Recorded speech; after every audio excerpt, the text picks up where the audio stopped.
welcome to a very special shir indeed.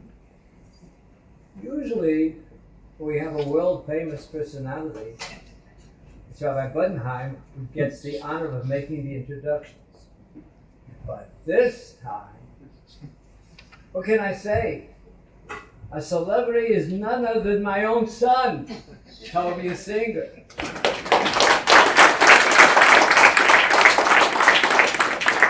You all know my son, Toby, a pioneer in the fight against missionaries.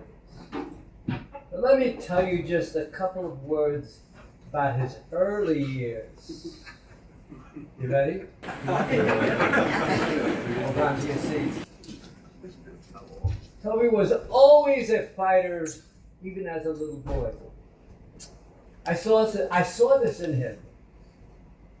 And I went to my Rabbi Tovia Singer and asked him for a bracha for my son. He was about 10 years old. And Moshe gave him a simple bracha. Be a good Jew. It was simple, but it said it all. When Toby would get older, he'd use all his koiches and strength to fight for his Jewish brothers and sisters. He got his first try when he was 17. He saw some missionaries putting up posters. He went up to challenge them on the spot. It didn't go well. Didn't go well at all. He lost that one. But he didn't give up. He realized he needed to know more, much more. What did he do? He went to Eretz Yisrael.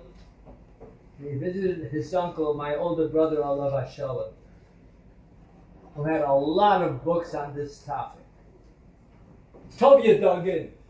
He learned everything he could and became a real expert. That was the start. And the rest is history. Let's hear now from Rabbi Tovia Singer directly on his many battles and how the war is going. Tovia.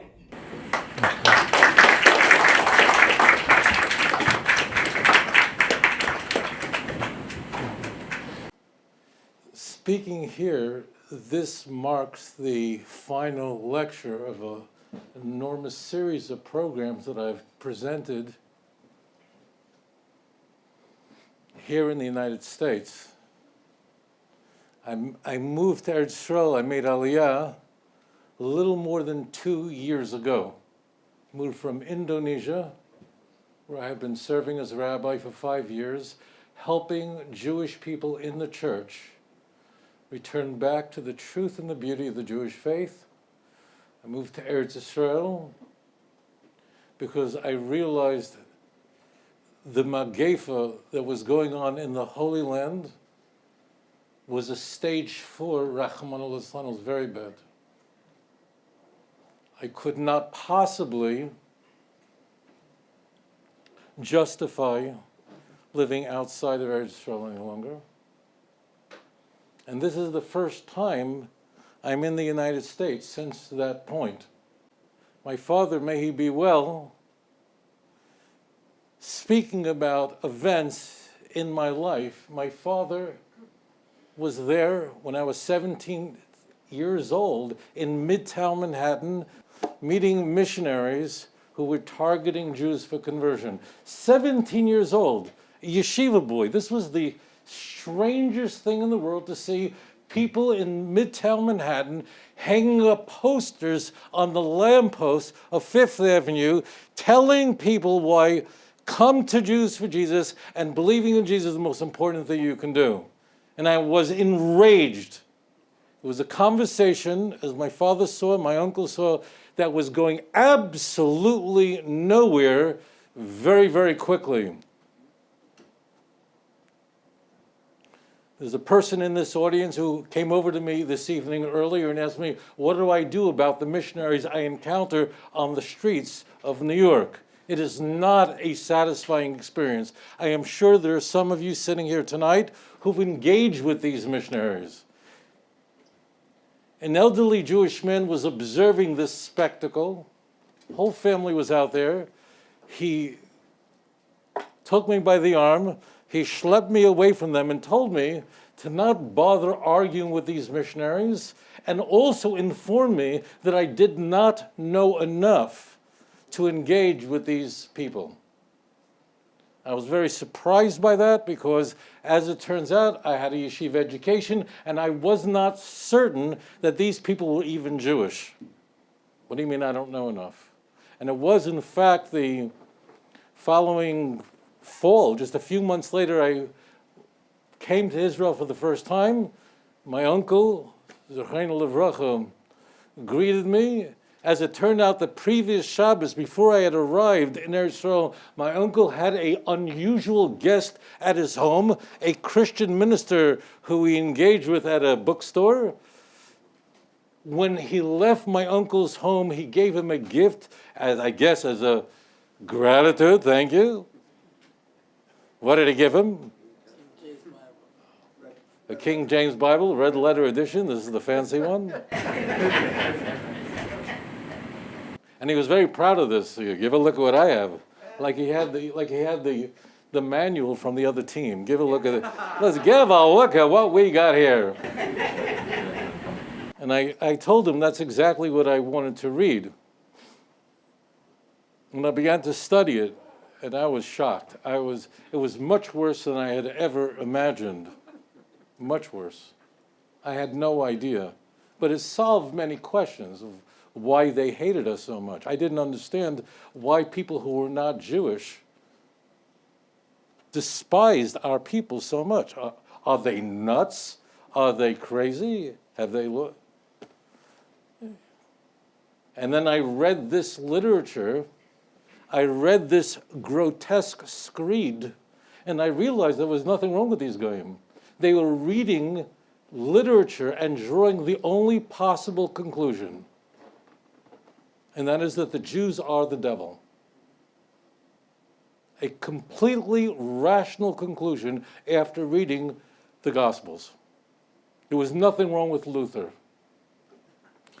As it turns out, that experience, which I share with audiences, was not the earliest experience that set me up for a life that I have pursued. And it hit me driving here tonight, getting off of Route 3 and driving along Passaic Avenue, where we are right now, and immediately when you get off the highway, there's a synagogue there. When I was a little kid, that temple, that synagogue was a temple. And it wasn't any temple, it was a Reformed temple. And it wasn't just any Reformed temple, it was a very Reformed temple. They were so Reformed, they were closed on Jewish holidays. I'm kidding, I made that up. I made that part isn't true at all. They were, for what I could tell, they were, but it was very odd to me. I don't remember how I discovered this, but somehow I discovered that temple, the rabbi was a lady. And to me as a kid, this was just something that was just wow. And they had this thing that was like that, and I asked my dad, what is that? And he said it was their version of a sukkah. And I began to, my father was driving, I don't know, how old was I? I don't know. And I began to laugh at them.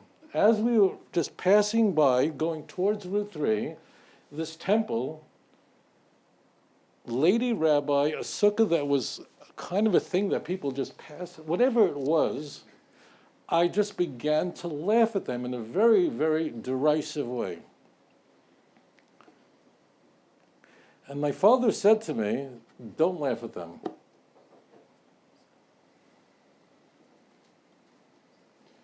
They don't know enough. They don't understand. They're innocent. These people just don't get it. Love them, reach out to them, but don't mock them. They don't know. And in fact, it falls upon us, B'nai Torah, to guide and not to mock and to love every Jew. And that really was my formidable experience, where I realized that in some way, in some measure, I must reach out to Jewish people in a way with an enormous amount of love. The problem of missionary activity is not young, and it didn't begin at the advent of the Christian religion. It goes all the way back in the Navi. Vayigash Eliyahu el ha'om, Elijah the prophet, approached the nation in 1 Kings chapter 18, verse 21. Vayomar, and he asked them a question. These were Jewish people who followed Judaism, identified as a Jew, but also worshiped Baal. They did both together. They were Jews for Baal. This event occurs in Mount Carmel in Eretz Israel. They didn't give up their Jewish identity. They were very proud of their Jewish identity. But they also wanted to mix in Baal. We had many such characters in history. Rav Shaka, a Russia of a Jew, who represented Sancherib, the Assyrian Empire, he knew Hebrew perfectly when he warned the Jewish people to surrender and give up Chizkiyahu HaMelech. Yeshaya 36 and 37, 2 Chronicles chapter 32, and 2 Kings chapter 18 and 19. These guys knew Hebrew. And Eliyahu HaNavi asked them, Ad Moshe atem poischem al shnei ha'asipim. How long will you halt between these two opinions? No Jews for Jesus, no Jews for Baal. Choose one or choose the other. Im Hashem Elikim, hoylech achrav. If the Lord is God, follow him. Ve'im habal, then go after him. And the tragedy is in the very ending of that passage, which is often missed. The Navi says, and the nation did not respond. They were silent in the face of this destruction in Klal Yisrael. They didn't say a word. They could not respond.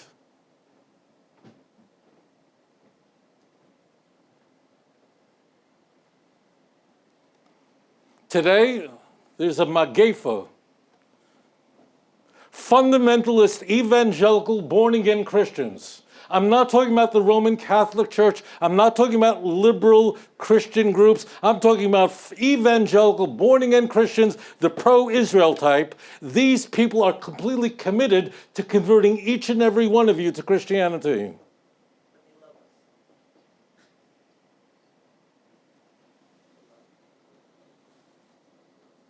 There are two rules about Jewish evangelism, never forget.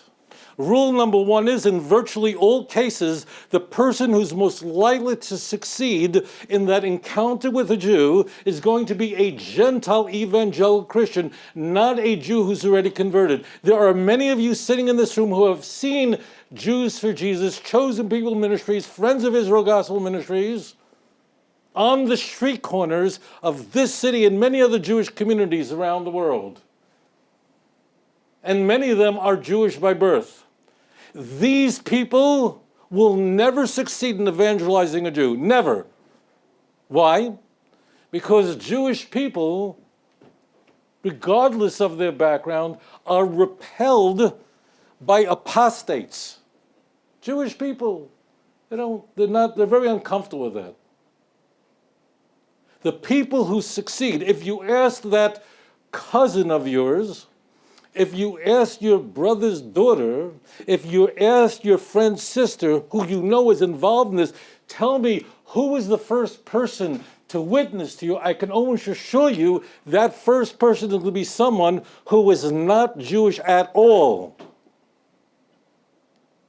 Jewish people are comfortable speaking to non-Jews who are Christians. There's a guy, so he's a Christian. Loves Israel, even better. So it's easy to have that conversation. Rule 2 is it's not going to be a professional missionary.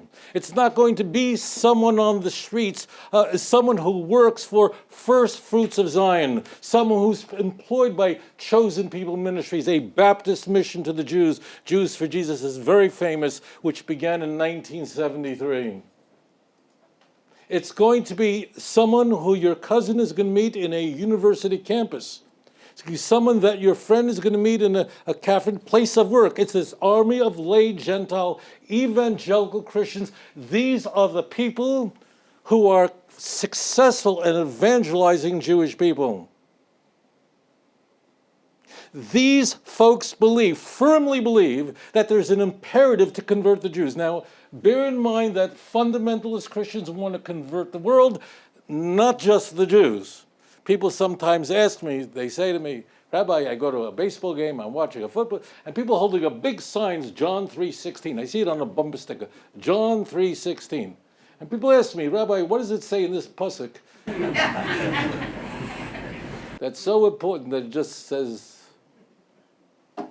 So I said, it says there that God so loved the world that he gave his only begotten Son, so that anyone who would believe in would not perish, but have everlasting life. I am sure, I'm not sure, but I have a feeling, a sneaking suspicion, my father right now is not thinking to himself, wow, thank God I paid for all that tuition all those years. I just have a feeling that I'm going, well, send him yeshiva all those years. At least and now I know he paid attention, and all that investment in his whole career, and his whole investment in yeshiva and learning in the mirror and learning, Epis came to something. He knows he could quote John backward. Fantastic. So I know this is a big nachas. This is the biggest pleasure you've had in so many years. You waited, finally, I waited for this long to finally know that all that tuition that I paid, that you can go to yeshiva, paid off, you can quote the New Testament backwards and forwards. And I know, and I appreciate it right now. I just want you to know it all didn't go for nothing like you thought. Ausgeworfen the geld, that's I'm sure what you're thinking. It's not at all. It was a big pleasure. It worked out perfect. Okay.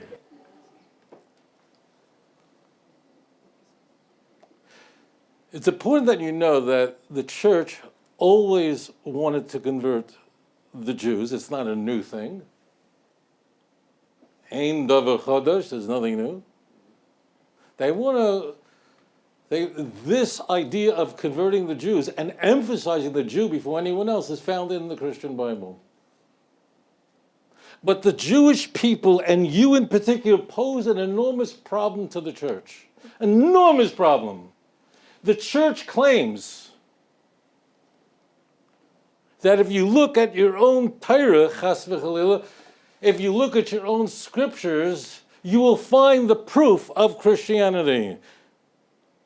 The church is just completely unique in any religion in the world. Just like the Torah tells us in Vayikra, Perek Yud Aleph, in Leviticus chapter 11, that there's this one creature, this one animal, that's mafreses parsa, that has split hoofs, but it doesn't chew its cud. Only one animal like that. Only one animal, and that's the chazir. Only one. In fact, the Rambam brings down halacha that if you're traveling in a faraway place and you encounter a creature, an animal, you just never saw such an animal before.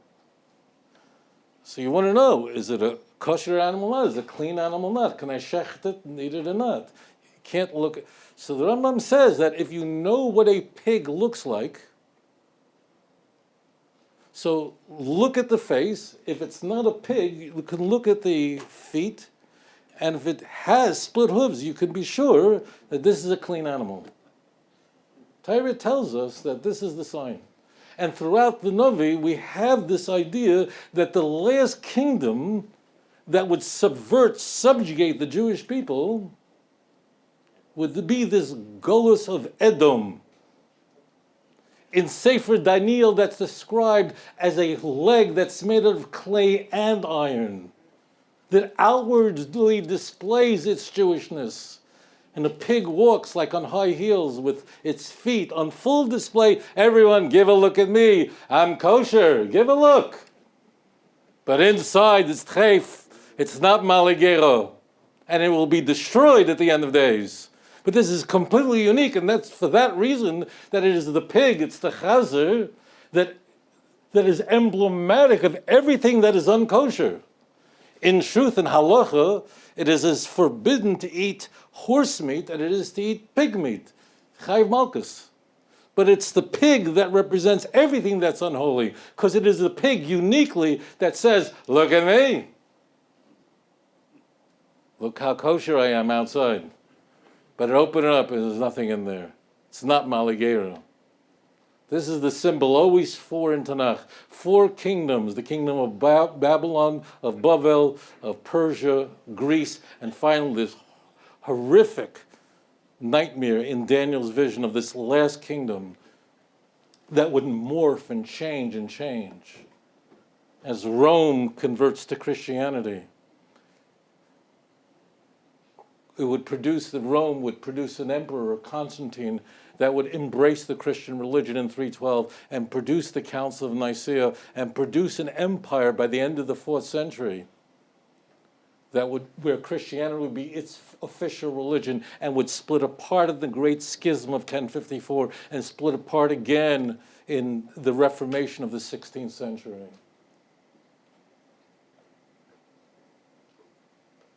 But it bothers the church. Why is it? If in fact the proof and truth of Christianity can be demonstrated, can be illustrated from the Jewish Bible, why is it that it's so hard to convert Jews? It should be, I would think, that if in fact the veracity of the Christian religion can be demonstrated from the Jewish Bible, as it says in Luke 24:44, if what we're told in John, that if you would have read Moses, you would have known about me because he wrote about me. If it is true, then we would find that Jewish people, they would be the people easiest to become Christians. Why? They're the only ones who can read their Bible in its original language. Ad hayoim hazeh, in this country, Christian families do not teach their children Hebrew. Don't. I just finished a series of lectures in states that are not noted for having as large a Jewish community as New York and New Jersey. There are a lot of Christians in the Smoky Mountains of Tennessee, where I just spoke. There are a lot of Christians in the state of Texas, where I just spoke. There are a huge amount of Christians in Fort Wayne, Indiana. Not one Christian school teaches Christian children Hebrew, Lashon Kodesh. None of them do. If a Christian wants to learn Hebrew, he has to wait till he goes to university. So why are the Jews so resistant to accepting it if it's there? They're the only ones who can read the book. In fact, they're the only people who are waiting for a Messiah. The idea of a Mashiach, of Messiah, was completely unknown in the Greco-Roman world. There's no idea of a Messiah in Greco-Roman They were just not there. It meant nothing to them. It meant nothing to them. It was the Jews and the Jews alone that were waiting. So why don't the Jews believe? Moreover, who was there in Eretz Yisrael in the 1st century, in the first third of the 1st century? Who was there? Puerto Ricans? Who was there in Eretz Yisrael, in the Galilee and Yerushalayim 2,000 years ago? What sort of people were there? Who encountered their Messiah? Who was it? Eskimos were there? No, they weren't there. Who was it? The Jews were there. With a great time for the Jewish people in the 1st century? It was a nightmare. It wasn't just under the Roman Empire. It wasn't just Pompey entering Yerushalayim in 66 BCE. We're talking about a very, very difficult time. The Jews would have loved for a Mashiach to come at that time. And who was there? The Jews. Your Elta Zeda, your great-great-grandmother was there. And the Jewish people, we wish he was. But he is not, and therefore only the conversion of a Jew to Christianity that can lend any credibility to that cross, not the conversion of a non-Jew. Never. Moreover, why is it that the Jewish men and women who are given a Jewish education, who are most familiar with the Jewish scriptures, are least likely to join the ranks of these groups? Why? Who are the sons and daughters that join Chosen People Ministries? Who are the sons and daughters that wind up in an Assemblies of God church, in a Baptist church? Who are they? That men and women that know nothing about the faith they've abandoned. This bothers the church deeply. That's why there's such an effort today, especially in Eretz Yisrael, to convert the Jewish people that are there. Exposed recently a man who people thought he was a Rav. He was performing a bris milah in Eretz Yisrael. Not one, many. He posed as a sefer in Eretz Yisrael. Exposed. They're all over the place. I'm going to say this straight away. The government in Israel is deep, deep, deep in with them. They give them a free pass. Do you know how much pressure it takes for me to get the government to stop them? Do you know what I have to go through? I have to embarrass them into stopping them. When Christian missionaries leased a channel in Eretz Yisrael on Hot TV, more than half of Israeli homes have Hot TV as their channel. 700,000 homes. And they secured channel 182, where they were having missionaries in Hebrew, converting any person who would turn on the television. In Hebrew. The sharpest missionaries out there who could do it in Hebrew. They wouldn't stop when I asked them to stop, even though it's forbidden to evangelize, to convert minors in Israel. It's against the law. It had to get it out into YouTube, had to get it into the newspapers, had to bring pressure to embarrass leaders in the state. I'm not talking about left-wingers. I wish I could tell you that. I wish I could tell you these are Tzionim who are complete. No, they're not. It's people we would all expect much more from. So much pressure to stop that kind of activity. So much pressure to stop what's going on throughout the country. These evangelical Christians firmly believe that in order for Jesus to make his second coming, the Jews have to be converted. Christianity had to invent a second coming because nothing happened in the first one. It didn't go too well. Could you imagine? Second coming, isn't that terrific? Second coming, an excuse for a religion that's a failure. Second coming, that anybody could be the Messiah. Could be my sister-in-law. I don't have a sister-in-law. It's not a problem. How could be anybody? Second coming. Completely invented idea. In fact, in the Navi in Tanakh, we have a few hundred passages, a few hundred psukim that are messianic, that describe the end of days. And very few, not many, there are, that describe Mashiach himself. Very, very few. But they're there. They're there. If you know, it's good. The Navi is not very interested in who the Mashiach is. He's Ben David. He's actually called David because he's the fulfillment of a promise that HaKadosh Baruch Hu made to David HaMelech. In the same parak, in the same chapter, when David HaMelech was told that you can't build the Beis HaMikdash, 2 Samuel chapter 7. It's a very interesting thing that happened in that chapter. It's one of the few times a Navi, in a sense, made a mistake. And it's recorded in Tanakh. That means there are times when a Navi was asked a question, but he didn't respond b'nevuah. He responded in what made sense to him at the time. He was responding based on his own, and they became confused by this. Especially with the Kates, especially about things that have anything to do with the end of times. They were greatest giants we had, and they looked at events in history and they misread it. Because they were not operating b'nevuah. And in fact, David HaMelech comes to the prophet Nathan. He says, I want to build a Beis HaMikdash. To him, made complete sense in the world. And he said, of course. And right away, HaKadosh Baruch Hu came to him and says, go right away, tell him he can't. Go right away. He can't. You have to ask the question of why is this in the Navi? Listen up, Holy Kindlech. You have to ask the question, why is it in the Navi when Daniel, HaKodesh v'Hator, a man who's so holy, you have just no idea. You know, Sefer Daniel, it's mamash mili mal yisrael. You know, there are many reasons why Sefer Daniel is in the Ksuvim, it's in the writings, it's not in the Navi. And people ask me why.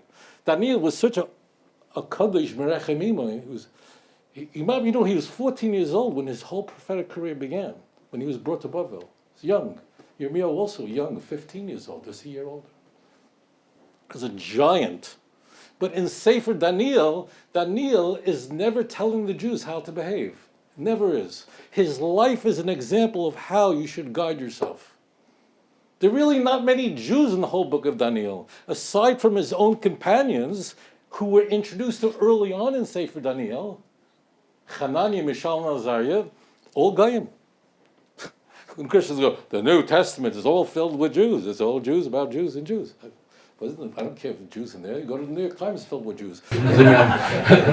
Every guy, Shapiro, Greenfield, Greenspan, every Russia that ever was in the New York Times, they're all, it's like reading a phone book in Borough Park. It's like Jew. I don't think it's Jew. Now the question is the message Jewish, not is the last name Jewish. Daniel was an example of how you should guide your life. You know what a man he was? Wow. Well, when Daniel saw the fall of the Babylonian Empire as is prophesied in Jeremiah 25, verse 12, he conflated that with another prophecy in Yirmiyahu in 29, verse 10, and thought that at the same time that Malchus Bavel, the Babylonian Empire, would collapse, he thought that at that same time the Jews would return back to the land. But really there was a 20-year distance from Darius the Mede until the Jews returned under the order of Darius the Persian. It was a considerable amount of time. By the way, that's when Purim happens, in between the two. And he didn't know. HaKadosh Baruch Hu sent the Malach Gavriel to him to explain it to him.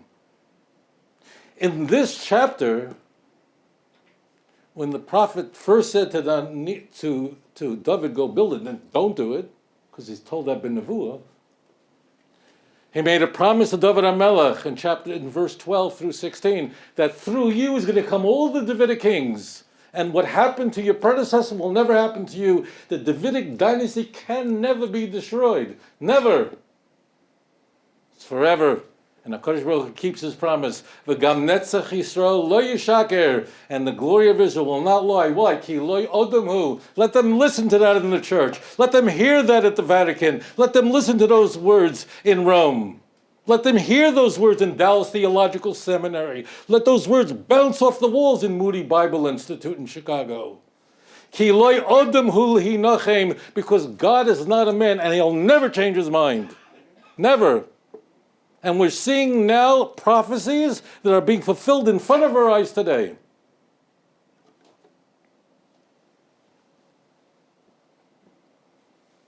No second comings, just the opposite.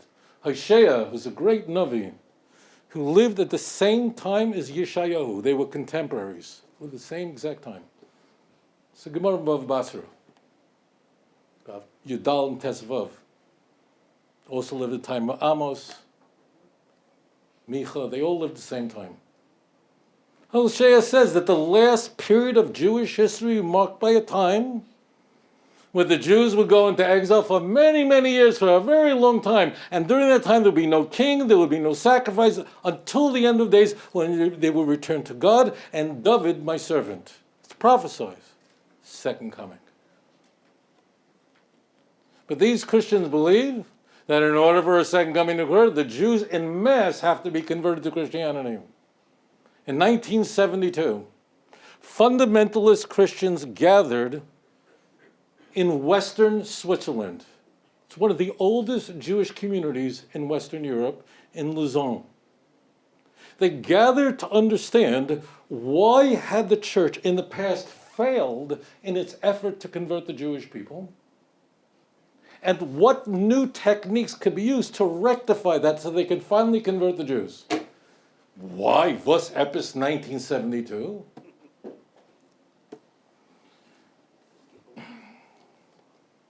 (1972), Yerushalayim had just been liberated 5 years earlier. Everyone understands that the liberation of Yerushalayim is a trigger for Mashiach. Everyone knows that. In fact, in all the very famous Messianic prophecies, Eretz Yisrael is not even spoken of as Israel. Rather, it's talking about Yerushalayim. Ki mitzion teitzei Torah, Devar Hashem Yerushalayim. The first 5 verses of Isaiah chapter 2 are about Mashiach. And what does it say there? He's going to walk around doing tricks? Pick a card, any card. Pick. I'm not looking. Show the audience, don't show the audience. There's nothing like that. There's nothing that, I'm not saying Mashiach will not perform miracles, but the Navi has no interest in that at all. No healing, shmealing, nothing. Mashiach has one job to do, and that is to give hoichacha to the nations. That's it. Not one word about going around doing tricks, doing magic, doing healings, nothing. Maybe he'll do it. We don't know. The Navi, not interested. Not interested at all. He will give hoichacha to the nations, and they'll listen to him. All nations will listen to him. They'll follow him from the river to the sea to the end of the world, Zechariah chapter 9, verse 10. That's the key. The key of Mashiach is that when the true Mashiach comes, everyone will accept him. Everyone.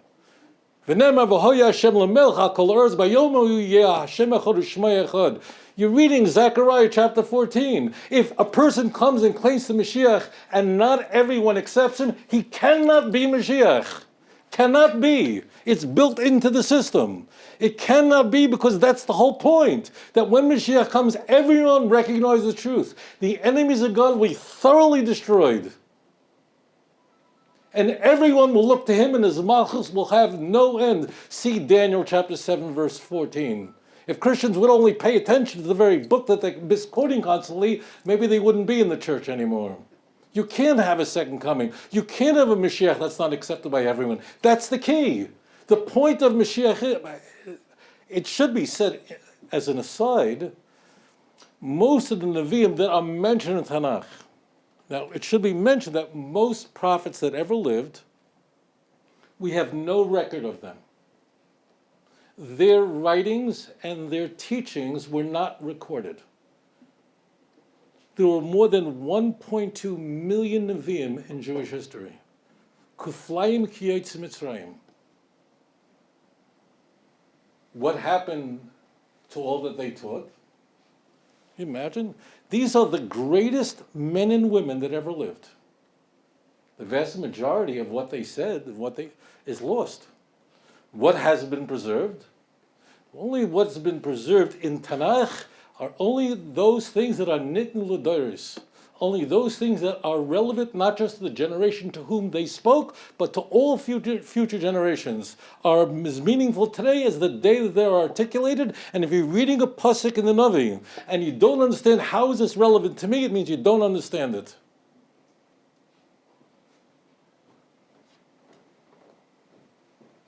And in Tanakh, it's the nations that then, when Mashiach come to the Jews, 10 of them of different languages, and grab the Knaf Yehudi, the hem of a Jew, and screams out, Nelcha imachem, let us go with you, imachem, with you, the Jews. Why? Ki shamanu, because we have heard HaKadosh Baruch Hu is with you. How could the Jews be wrong about the Mashiach when it's the Goyim that will admit at the end of days that they will come to the Jews? It says beferish, and the Gentiles will come to you, the Goyim will come to you. And they will admit, surely we've inherited lies and vanity, we're in, there can be no truth. How can a man make unto himself gods when they are not? Jeremiah chapter 16, verse 19 and 20. Beferish, openly, explicitly. How can someone not understand that it's dafka the Jews that the non-Jews will come to and say, teach us about HaKadosh Baruch Hu, now we know the truth. These are the people who put their trust in the clouds of heaven. That's why the Messiah, Mashiach, comes with the Anani HaKavod, come with the clouds. Why is Mashiach in Daniel 7:13 one like a son of man, which is a very important, strange thing. Why is Mashiach called a son of man? What does that even mean? It's to warn you. There were many religions before Christianity where the great person with the big heroes are born of virgins. Believe me, that wasn't the first one. Christianity invented nothing, it borrowed everything.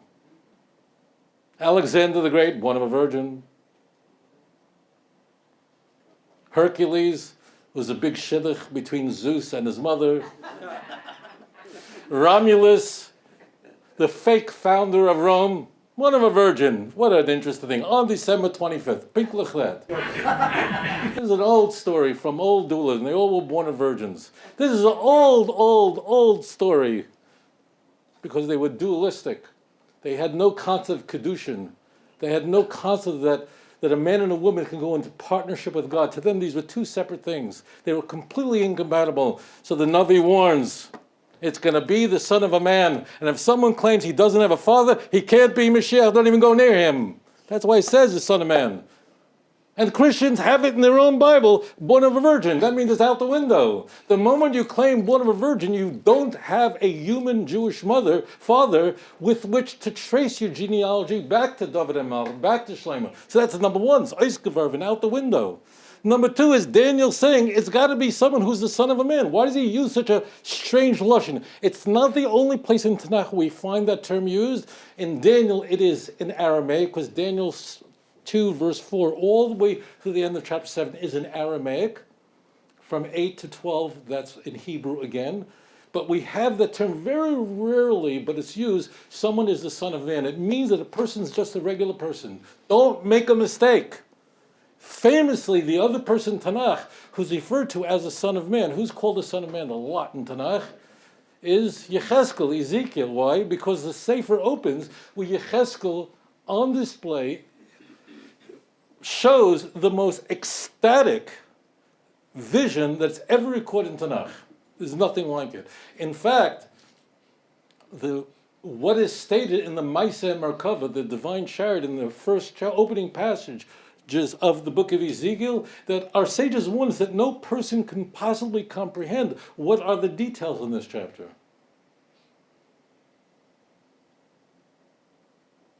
Someone should ask a question. If no human being could understand it, what was this book written for? Angels? If no one could understand the details of the redemption that are articulated in Ezekiel, and those who are not familiar with Yecheskel Hanavi, he lived during the time of Churban Bayis Rishon, and he lived during the time of the Babylonian exile.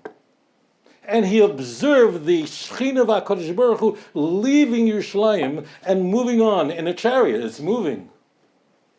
And he observed the spectacle, and he observed and explained about why the Beis HaMikdash that was built by Shlomo HaMelech was being destroyed after 410 years. Such a nation could survive such a destruction? Could you only imagine the destruction that occurred during the days of Yecheskel and days of Yirmiyahu, during days of Seifania? It's so much unbelievable. And to say that one day this nation would one day return, you can't understand that. When Yecheskel Hanavi saw a valley of dry bones, very famous chapter, it's Haftarah, chapter 37, Messianic.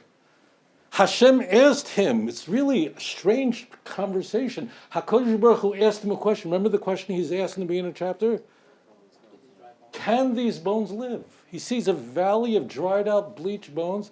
Can these bones live? So we would have thought that, this is a Navi, and this is how God speaking to them. He would go, of course, you could do anything, you're God. And the response is, only you know. That's an odd response. Why not? Of course, you're God, you can do anything. Because the redemption of the Jewish people from the darkest moments is just inconceivable. The human mind can't conceive it. The first chapter of Sefer Yecheskel is a picture, it's an emblem of how hard it is to understand that how the Almighty, blessed be His holy name, could have possibly redeemed the Jewish people from the darkest places, from Jacob's trouble, and bring them back to Eretz Israel. It's so difficult even for Nevi'im to grasp this.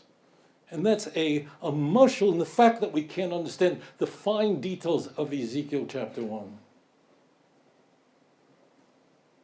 In 1972, evangelicals realized as well. They understood at the time that Jesus was going to make His second coming by the year 2000. Whoops. So 1972, 5 years after Yerushalayim liberated, and essentially a quarter of a century when they thought it's going to all happen. The Jews had to be converted. What can we do? What had the church done wrong until that point? And how could that be rectified so we can finally bring it about? And they realized the church had a number of problems with the Jewish people. The church discovered, these evangelicals in Lausanne realized that there were a few pratim that they had to iron out. What possible problem could the church have with Jews? I know it's a big surprise, but they realized they had a shtickle public relations problem. What possible public relations problem could the church have with Jews? Herzog. Gather up, boys and girls, will tell you exactly what happened.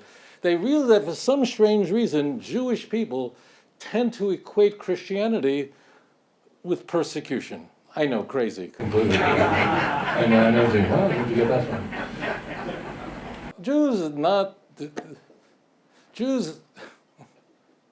Jews don't hear the words Jesus Christ. What am I to hear those words? Say it again, I want to get more nachas. Those Jews, we heard it once, enough. Get out of here, leave it alone, enough, right? When we're in an airport, we're going, and you see a galach, a priest, right? And he's wearing, here in truth, priests are, it's toned down.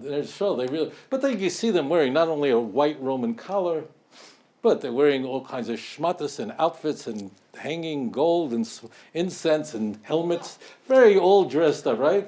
And you see them in an airport, right? You see a galach going by, and he's like Darth Vader outfit, right? You see, right? We see a nun, right? We always notice the nun and the priest. Always, always, always. Doesn't matter. Wherever you would get your C-138, and you're waiting for security to go, and right there you see, give a look at this galach right over there.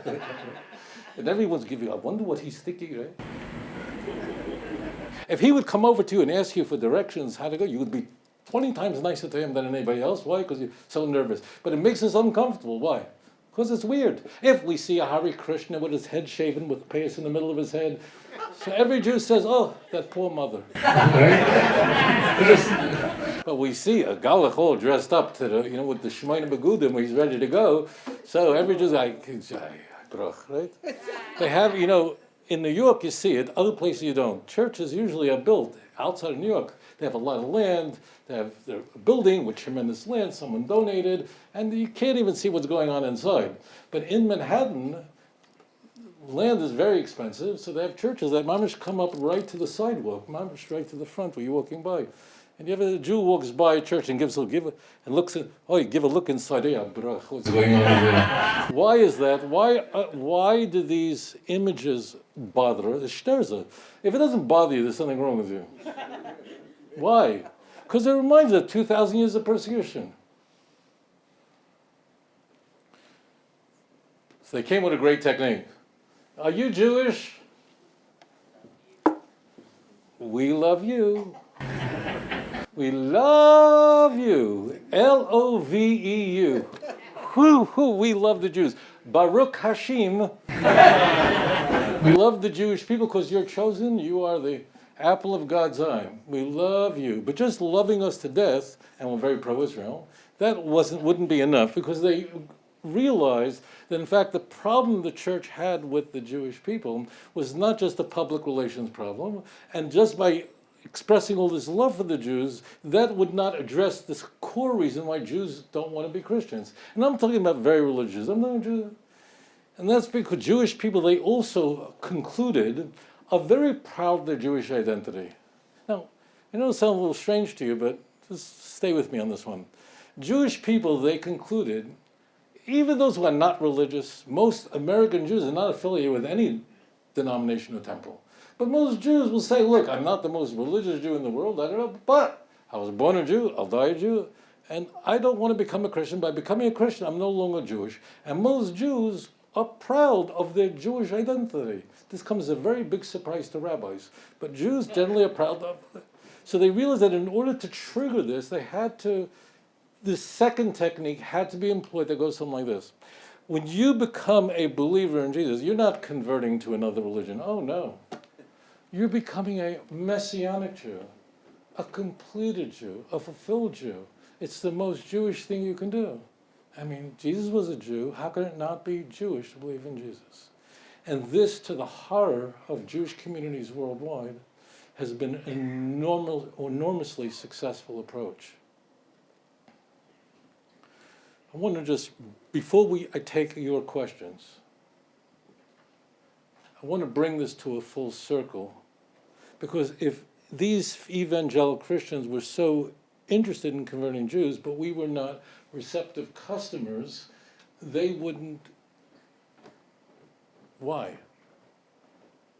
I remember speaking in a synagogue in Fairfax, Virginia. Fairfax, Virginia is very much kind of like this part of New Jersey. It's New Jersey, right? But we're really, really close to New York. Really very accessible. So Fairfax, Virginia is kind of the same deal if you don't want to live in Washington, D.C. for some reason. Some crazy reason. You just don't feel like getting shot today.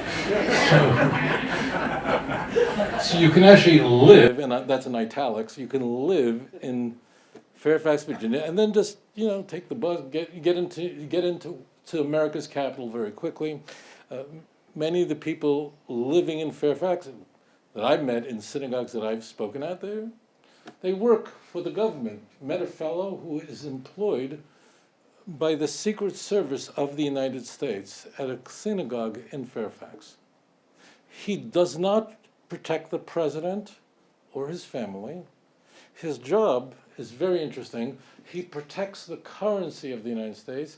He trains new recruits into the Secret Service, and this is really its earliest mandate, was to protect. U.S. currency is it's the most well-known, most important, it's the standard. And when Saddam Hussein was running from Allied forces, right, he didn't take pesos with him.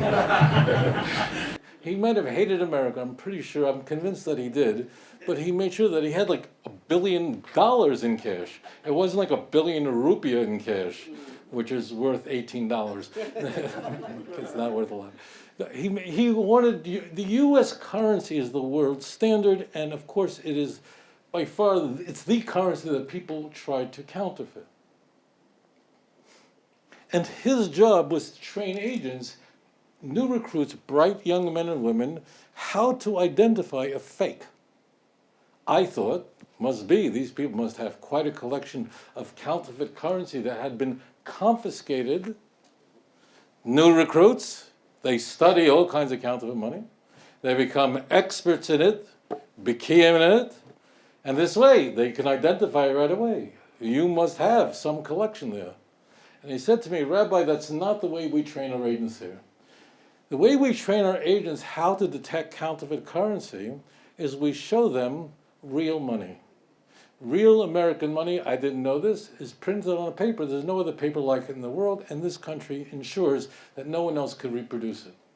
There are not just engravings, but there are fine-line, complex engravings in the bill, in the picture. If you look closely at George Washington's shaitel, it's in there. There are shifting watermarks in the bill, holding in different directions. There are little fibers, blue, red, little schmutz in the paper. These agents learn everything there is to know about real money. Why? Because you take an agent with that kind of training and you dare put a counterfeit in his hand, he will know it immediately. What am I saying to you, Holy Kindlech? What am I saying to my dear brothers and sisters? Am I suggesting to you that in order for you to protect your sons and daughters against these missionaries that want to convert them, am I suggesting that maybe they should become experts in Matthew, they should know the book of Luke Baal Peh by heart, they should know all the Gospels and all the epistles of Peter, inside out to the missionary come in, because they know the book of Mark, 678 psukim, they know everyone, and this way nothing, you're wasting your time, and worse. Teach them the real thing. That. Teach them Tanakh, the Holy Scriptures. Teach them the ideas that were conveyed by the greatest men and women that ever lived. If they know their Holy Scriptures, they understand the greatest oracles that have ever been recorded, no missionary will ever be able to rob them of their faith, their connection to HaKadosh Baruch Hu, to the Holy One, blessed be His holy name. I have a deep gratitude to my father for everything that I've done in my life. I am so grateful to be back here in Passaic, New Jersey, before I fly to Eretz Yisrael again. Thank you so much for joining me here tonight. אדון עולם אשר מלך בטרם כל יציר נברא ועת נעשה בחפצו כל אזי מלך אזי מלך שמו נקרא, ואחרי ככלות הכל לבדו